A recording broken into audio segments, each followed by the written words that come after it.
Hello, hello, wonderful YouTube subscribers. Sorry so much for the delay. It's been a bit of a busy time in my life since hitting that 10K threshold a month or two ago.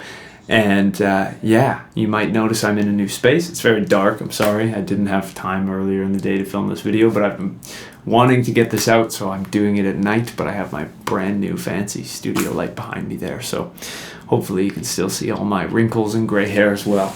But yeah, it's been a very busy time. My wife and I recently moved about 5,000 kilometers west from Montreal to Vancouver with our two wonderful cats, who I'm sure if you've been watching me for a while, you've seen some of Max and Ruby.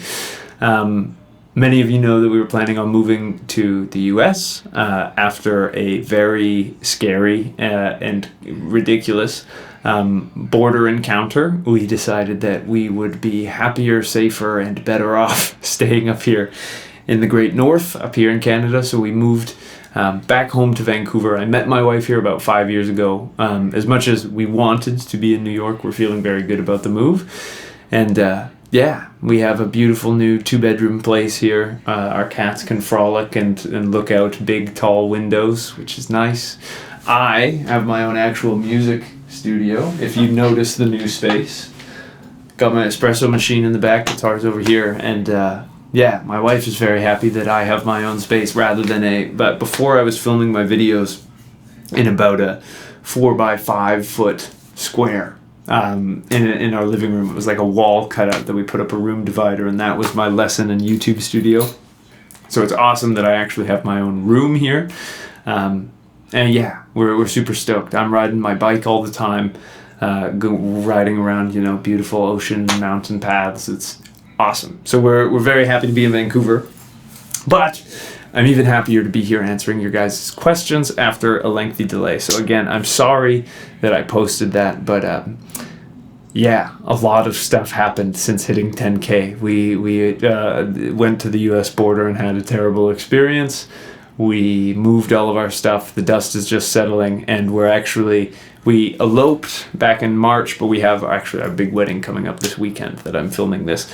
So yeah, it's been a little bit of a busy time, but let's dive right into the questions. So this first question comes from my patron, Larry. If you're interested in joining my Patreon community, there is a link down in the description. It's a wonderful little community of guitar lovers. You can even have a chat with Larry. He's a great dude.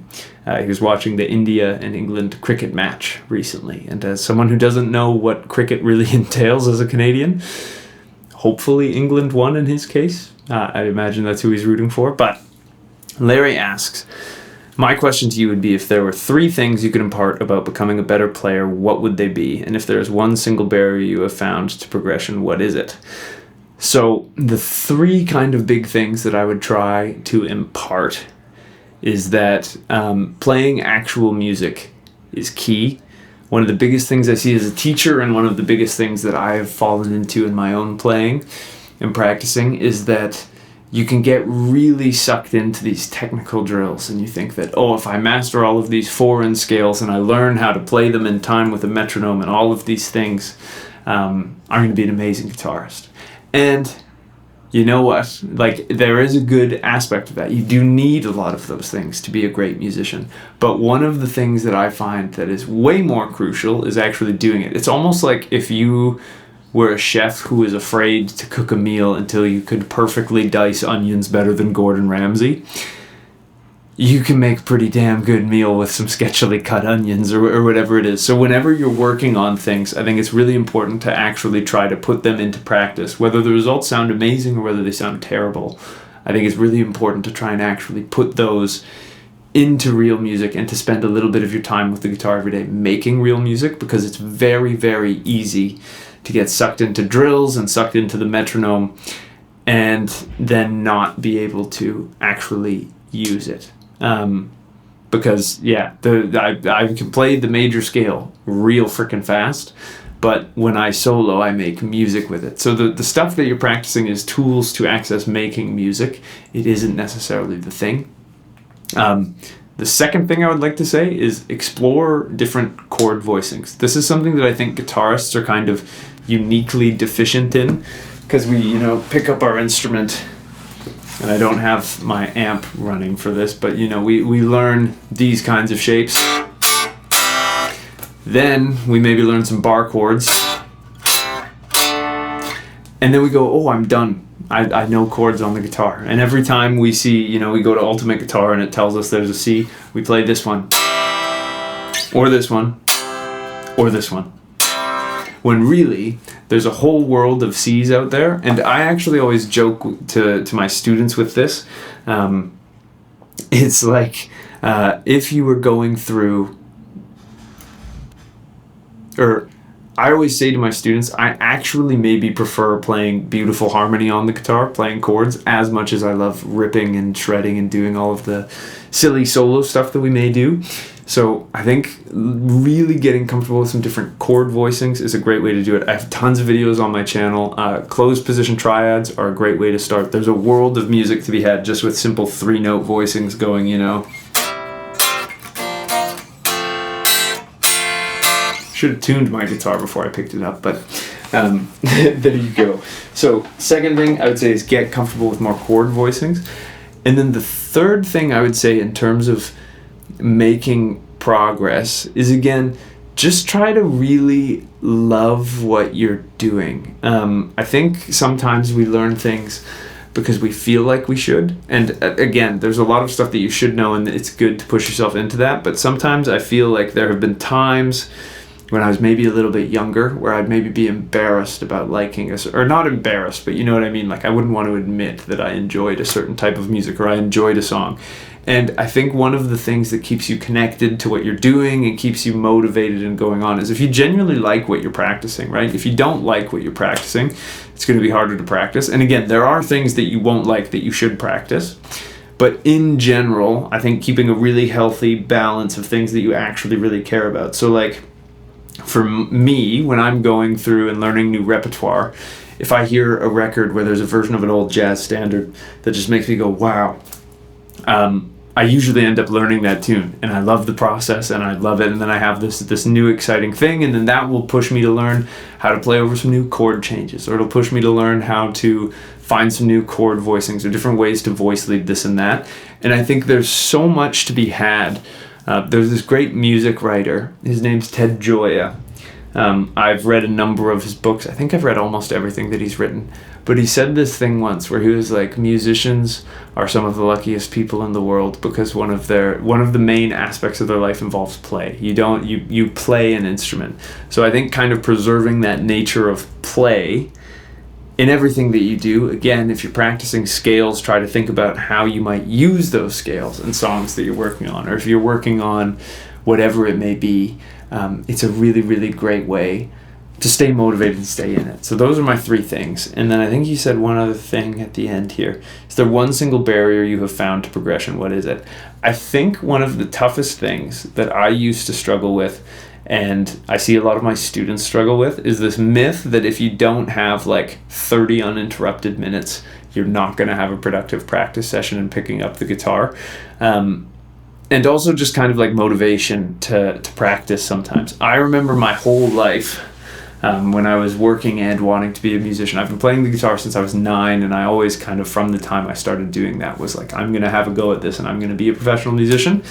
Lo and behold, I became one. But I used to always think, like, especially when I was in my degree, I was like, when I could just do music, I'm going to have so much time and I'm going to do all of this stuff. And then with the first month or two where music was my only job, I quit my job. I worked as a barista and cafe manager for about 2 years. That was my last gig. And when I walked away from that, I was amazed for the first month or two how I could just absolutely waste a day not doing anything productive, because when you don't have anything to kind of constrain your schedule, it's actually really hard to get something done. I think all of us have had like a long weekend and you're like, oh yeah, I'm going to do this, I'm going to do this, I'm going to do this, I'm going to do this. And then all of a sudden you're getting up early for work the next day and you go, where the heck did my weekend go? So the biggest thing that I would say is just start. If you have 10 minutes of practicing closed position triads and on a song that you like is better than none. And if you can add up those kind of little increments throughout the day, especially for people who are busy, like I have students who have young kids, I have students who have a bunch, because even as a professional musician, I don't have as much time as I would like to play the guitar in a day. I still have to make dinner, vacuum, do the laundry, hang out with my wife. I hate how that sentence sounds. I love my wife. I love spending time with her, but there's obviously time constraints outside of just doing the thing. I have to edit videos. I have to email places so that I have gigs to play. I need to learn music for gigs when I get called for other people to have me play. So the biggest thing, I think, is just trying to find little areas where you can play the guitar, even if it doesn't feel like it's a big, beautiful, uninterrupted chunk. That, I think, is one of the biggest things that you can do to get way more out of your practice time. And I find that it can actually work really well, because if you have 10 to 15 minutes that you can just play a thing, you just pick one thing and you go deep on it for that 10 to 15 minutes. And if it's maybe 10 to 15 minutes and then you were going to do something else or whatever, as long as it's not something important where other people are relying on you, then you can kind of often push beyond that original 10 minutes and keep going. So that's one of the biggest things I find, is just try to keep picking up the guitar every day and finding excuses to do it. The hard part is always starting. Like, even as a professional musician, the guitar is my favorite thing in the world. There are times where I just want to cuddle my cat on the couch and not do anything. So doing things in those little gaps that feel important, I would say, that feel impossible, is maybe one of the best things you can do. Let's get to our next question here, which is from my other patron, Lisa. Hi, Lisa. Hope everything's well. Her topmost burning question and instruction video she would like to see is how to play with a cat on one's lap. Her cat Birdie insists on a lap nap every time I sit down to play, and she doesn't curl up neatly and compactly on my left knee the way your kitty does. So Lisa is referencing the fact that I have two cats, and if you've been watching my channel for any time, you might have even seen a video where one of them's curled up on my lap. I think I had an upper hand in this. Lisa, I know she's taken a lesson with me. I know that you're kind of newer to the guitar, and I imagine that maybe you've had Birdie for longer than you've had the guitar. Ruby and Max, both from the time they were kittens, had to adjust to me playing the guitar, so they're pretty good about when they hop in my lap. If I kind of kick them down a little bit towards my knees, and I suck up my guitar a little bit closer to me, and I sit up really straight, then they can hang out. It's not always an easy thing. Sometimes they'll be brushing on my face. Max actually really likes to chew on my E string, my high E string, for some reason. So it's not all beautiful and wonderful, but sometimes they do sit still for me to film a 10-minute tutorial. So just best of luck with Birdie, I guess. And then the other advantage that I have, I realize sometimes when I'm talking to my students, because I pretty much only teach online, they don't know how tall I am. I'm just under 6'1". So I have pretty long thighs for a cat to kind of sprawl out on, whereas, if you're shorter than that, you have less real estate to work with, and holding a guitar and a cat on your lap is going to be a bit of a bigger struggle. So, there's the Patreon ones. Again, if you want to come hang out with me, Lisa and Larry, you're welcome to come over and check out my Patreon page, where you get free downloads of all the diagrams of my videos, but I'm not going to make this an ad. You guys ask me questions. So here we go. We're going to the next one. This question is from Lily Rune, who comments on my videos all the time. Lily Rune, hey, what's up? Thanks for watching and for paying attention to all of this stuff. But they say, well earned. Your channel is one of my favorites. Your teaching style really works for me. Thank you for what you're doing. As a question, what things regarding the guitar are you passionate about? What makes you excited to pick up your guitar after years of playing? This is a really good one. I still feel partially like a 9-year-old kid. I started playing the guitar when I was 9. And I still feel that way about the guitar to this day. I think all of it is cool. I think that picks are cool. I like talking to people about what picks they use. Right now, as you probably have noticed on my channel, I'm really into Telecasters, but I also love Stratocasters and Les Pauls and all of these other things. I don't necessarily want to own a Les Paul. If money was no object, I'd have one and I'd play it 4 times a year kind of deal. But I like strings. I like guitars. I just like the sensation of holding the thing. Just sitting with a guitar feels amazing to me. Getting to strum it and play it. I like picks. One of my favorite guitar-related things that gets me excited about playing the guitar is this silly little thing that my wife got me. My wife's the best. It's this little pick holder. It's an amp, but you can put picks on the top of it. But I think that the guitar, in terms of what gets me excited about playing, I think it's one of the most exciting instruments in the world, because like the piano is a beautiful instrument, but you don't touch the strings, so I feel like it's maybe harder to have a more personal sound on the instrument. The expressive range of the guitar is incredible. You know, you have different amps, you have different pedals you can use. Again, I use a digital modeler to do all of those kinds of things, but there's just infinite possibilities. And the thing that I love about the guitar is that it's really a musical chameleon. So even though I mostly play jazz and I mostly listen to jazz, I'll check out things on Instagram where there's singer-songwriters doing really cool things. There's this girl I really like, Emma Harner. She does some crazy stuff on the guitar while singing beautifully, and I just love how many different ways people can approach it. I think it's a really, really unique instrument, and I think there's a lot of unique people playing it. And at the end of the day, too, I also compose a lot of music. Those of you who haven't lived in the same city as me and haven't seen me play probably haven't heard a bunch of my music. I'm going to rectify that. I have plans on working on some recordings in the next kind of 18 months. But yeah, I just think there's a lot of sounds in my head, and they're all guitar related, and I haven't found them all yet. And I hope I never do. I hope I continue kind of searching for them. But yeah, it's just this really beautiful kind of open world of sound to me that I'm really, really excited by, and I still love. Like the guitar and music is kind of like my wife. I look at my wife every day and I think, wow, I'm lucky and I love this woman. So the guitar is kind of like my my non-human version of that. Since I was 9, it's been pretty much all I've ever thought about.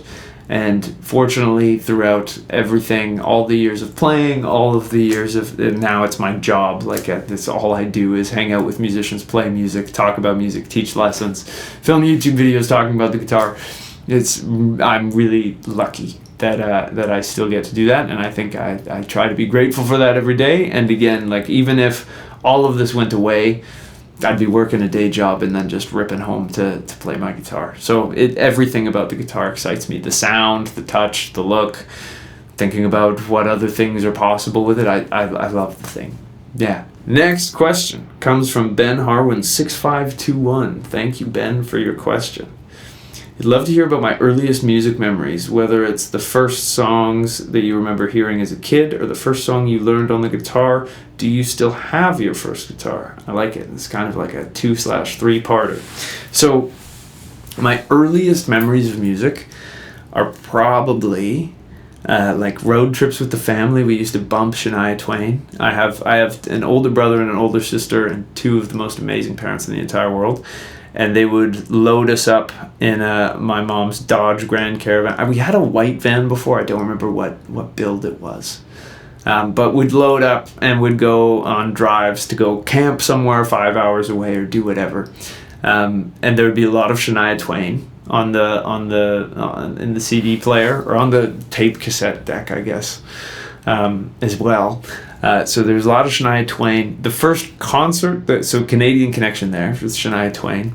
And then even continuing that, my first ever concert was Avril Lavigne. I went to see her in 2004 with my family again. She came to Victoria, where I grew up on Vancouver Island. And I actually barely remember anything about her set, but I remember as a 4-year-old boy being very excited that the guy who opened for her broke a guitar string. I thought that was pretty cool. And that's a pretty big kind of memory.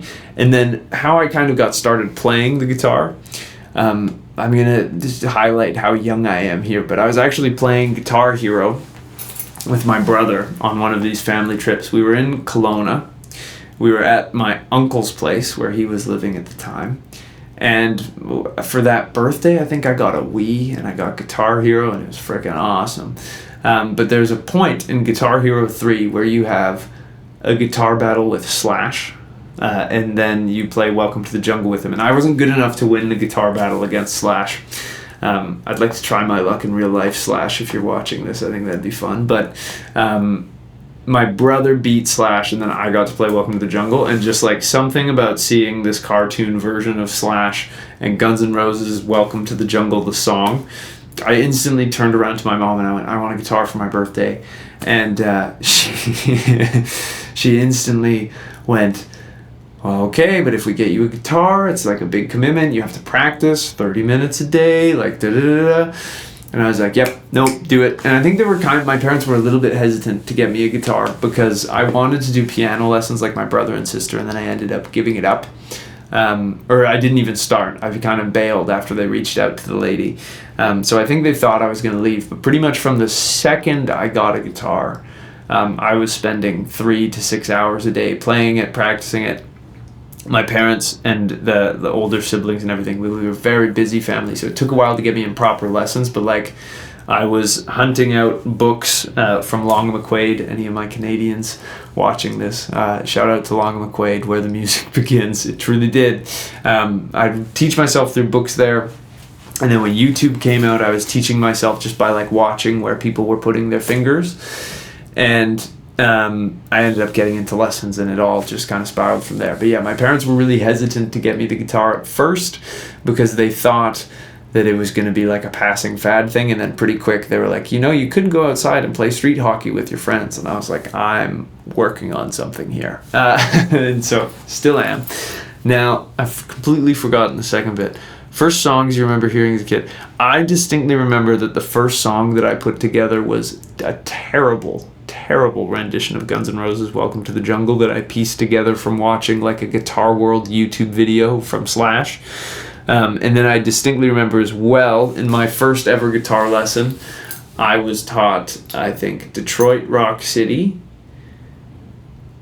And yeah, I think it was Detroit Rock City by Kiss. There might have been a second song. I've forgotten if I did. So that was some of the first songs that I played on the guitar for sure. And then, do I still have my first guitar? I do. It lives at my grandparents' house right now, but my first guitar, I think again because my parents were kind of stressed about, they weren't sure whether I would stick with it or not. They restrung my dad's old guitar from high school. He had a cheap nylon string from, like, I don't know, I guess that would have been the mid-late 70s. And it was so big. I was a really small kid. I was really small until I was about 15, 16. I finally maybe grew a little bit. But it was so big that I had to play it kind of like on my lap like this. But I just loved the thing. It definitely needs some repairs. And now that I'm back on the West Coast rather than the East Coast, I'm planning on restoring that and bringing it over from Vancouver Island here to where I am in Vancouver. So there might be a video on me restoring my first guitar and my dad's old guitar in the future, but I do still have that guitar. So, okay, I think we have one or two more. No, this is from Greg, also Patreon and YouTube subscriber. He says, great news, Matt. I've been intrigued over the last year about your diverse musical history. A rundown on bands you've been in, genres played would be interesting. Yes, I'm going to leave out the names of one or two of the bands that I was in so that you guys cannot find traces of them on the internet. But, yes, so when I first got into guitar, it was all about 80s hair metal. Guns N' Roses, Motley Crue. Aerosmith is an 80s hair metal, but they were kind of, in my eyes, tied to Guns N' Roses. Then I discovered Metallica, Megadeth, and all of that stuff. And then it basically just kind of progressively got heavier and heavier and heavier. And then I got to high school and there was jazz band. And I distinctly remember going to my guitar teacher at the time and going, I need you to teach me how to play jazz. And my guitar teacher, is the most wonderful man with an interesting way. But for me, he and I clicked and we're still buds. We should get coffee sometime, Mike. But he told me that he put Charlie Parker's Scrapple from the Apple in front of me. And at this point, I could probably play you most Metallica solos that were out there. I had chops, but I could not figure out what the heck was going on with this jazz thing. And there was something in it that was exciting to me and that I couldn't figure it out. And then as the jazz band went on, I went, oh, there's something about improvising that I'm really into. And that to me is still now, I think, my favorite part of music is improvising. Even though I do love all of the other bits of jazz. And I do still love all that metal, hardcore punk stuff. But to give brief rundown of how I ended up going through all of that and what I've done. The first band that I was in, we were 13. We were terrible. I played bass because someone needed a bass, and my parents were willing, God bless them, to buy me a bass so that I could play in this band because we needed a bass for our super serious band at 13 years old. And we were pretty terrible, and we were like a mixture of rock and punk, and I don't know. It was interesting. Yeah, I'm still proud of that band for doing what we did at 13. We played a couple gigs around town. It was awesome. It was fun. It was a good learning experience. Then I started another band with the drummer from that band where I was singing and playing the guitar. And we didn't have a bassist, but we tuned down to drop B to compensate. And that was kind of like, we put out one album that was kind of hard rock, and then we very quickly went into more of like, we called ourselves thrashcore. So kind of like picture heavier Metallica with yelling, I guess. But that was great. That band was awesome. I, around that same time, started playing drums in a band called Rosacea. I also play drums. I play about 10 instruments, actually. Nowhere near as well as the guitar. But drums is probably my second best. I'm a little bit out of practice as I haven't owned a drum kit in a while, but I played drums in an awesome hardcore punk band called Rosacea. That is still available on the internet if you wanna hunt it down, see what 16-year-old Matt was up to. That was super fun. That was my first experience touring, was with that band. And yeah, I just hit stuff, played heavy music. It was great. Then I played in a band called Domesticated, where I was playing crazy, angry, grinding death metal is maybe the best way to describe what we played. I don't know how I would describe it, but it was a hell of a lot of fun. Domesticated, that band is now defunct.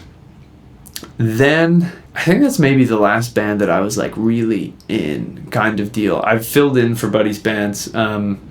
One that's in the Vancouver area and still active, I think, is called Arlo Wells. If you like post-hardcore, check out my buddies over there. But yeah, I've done that, and then now I mostly play jazz and improvised music. I'll do whatever. I always joke I have a bad habit of liking to eat food, so I'll play whatever gig kind of comes my way. But those are kind of like the notable projects I played in before. Now everything's like the Matt Franciscini trio or quartet or whatever, where it's a jazz group playing my music. But in jazz, it's much more kind of flexible. I apologize if you can hear a train going by in the background. I'll see how bad that is in the video. If you can't hear anything, I'm just talking for fun. But let's see what else we have. I think we have one more question here. So thank you, Greg, for that guy. Within jazz, this one's from Random Gaming 6808, and they ask, within jazz, blues, country, rock, and soul, who are a couple of your favorite guitarists from each of those genres and why? You previously mentioned a move to the States. Haha! You guys didn't want to let me in and got so mad at me at the border that my wife thought I was going to get arrested. So that didn't happen. So that opportunity didn't happen. But my wife and I are very happy here in Vancouver. I have tons and tons of bike paths and beautiful trees and ocean to bike by, and it's a lot less humid in the summer than it is in Montreal. But within jazz, blues, country, rock, and soul, who are a couple of your favorite guitarists from each of those genres and why? Okay, within jazz, my top three are probably Julian Lage, Peter Bernstein, and Bill Frisell. But the list could go on for so long. Julian Lage I love because I think he's a really beautiful synthesis of both everything that's great about traditional jazz and everything that's great about current jazz, and also he's not afraid to take great things from Americana, folk, country, whatever it may be.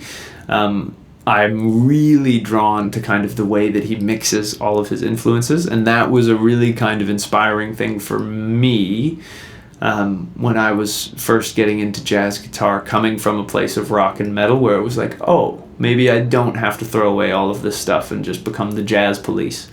So that I love about Julian Lage. Peter Bernstein, to me, is maybe like the pinnacle of what a New York jazz guitarist should be. He's always swinging. Everything that he plays, he has such a unique melodic voice that's always so grounded and just beautiful sounding. So I love Peter Bernstein. Bill Frisell, I've been lucky to see him play twice, and he has an amazing way with music where it literally feels like after you see him live, like it feels like you got a full body massage and you're walking like 2 inches taller kind of thing. I think he just has a really beautiful musical way of existing. And it's incredibly deep, but it's not always very complex. He plays a lot of triads and dyads, and it's just the way that he strings it all together that's so authentic and moving.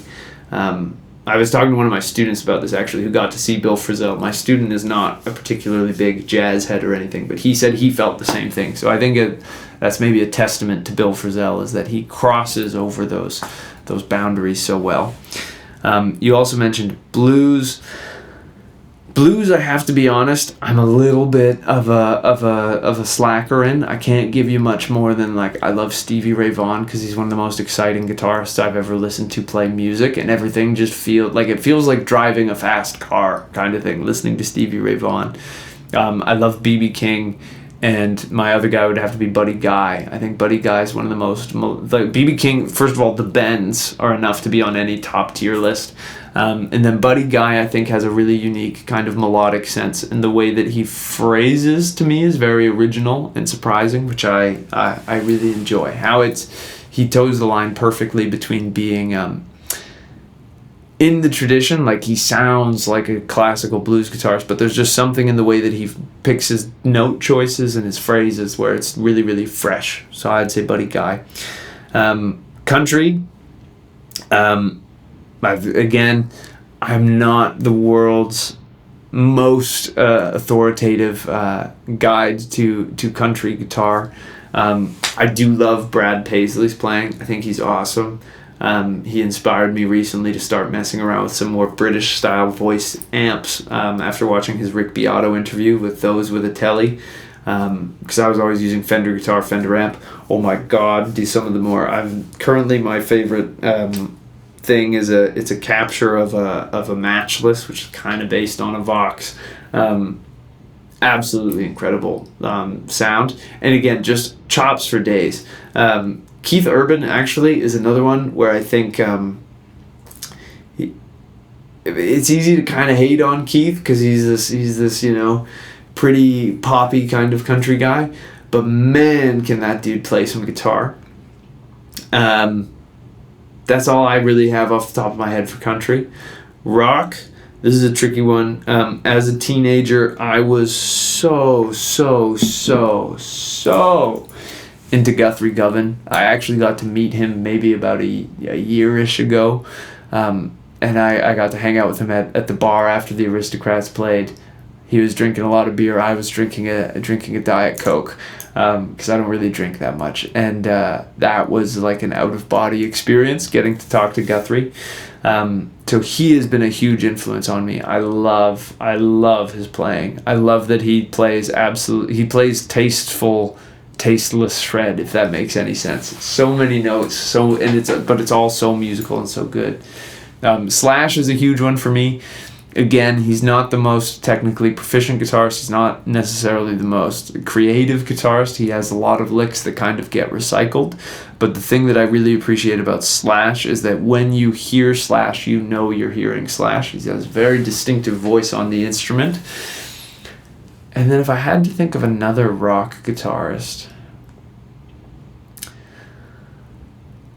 I don't know. I don't have any off the top of my head. But anyways, this has been a way longer video than I thought it was going to be. I've hit another 1,000 subscribers from when I said I was going to make this video. But thank you guys if you stuck it out to the end of the video. And thank you so much for being here. This channel, again, it's a small channel by all metrics on YouTube, but it's bigger than I ever imagined it could be. Especially in a span of just, maybe 3 years I've been doing this. So thank you guys so much for being part of here, for watching, for commenting. It truly means the world. I've actually met a subscriber on the street before I left Montreal. I've had a couple subscribers come out to my gigs. Rand, if you're watching this from the other night, hello. And it's truly, truly incredible. So thank you guys for being here and not letting me just, ramble off into the void. I hope everything is well where you guys are. Welcome to this new space. I had to pre-film a bunch of videos earlier in the year. I was shooting and editing 4 videos a week for a while, so this is probably going to break up. There's still going to be some old ones of me in Montreal, but thank you so much for being here. Thank you so much for the questions, and can't wait to see you guys in some more videos.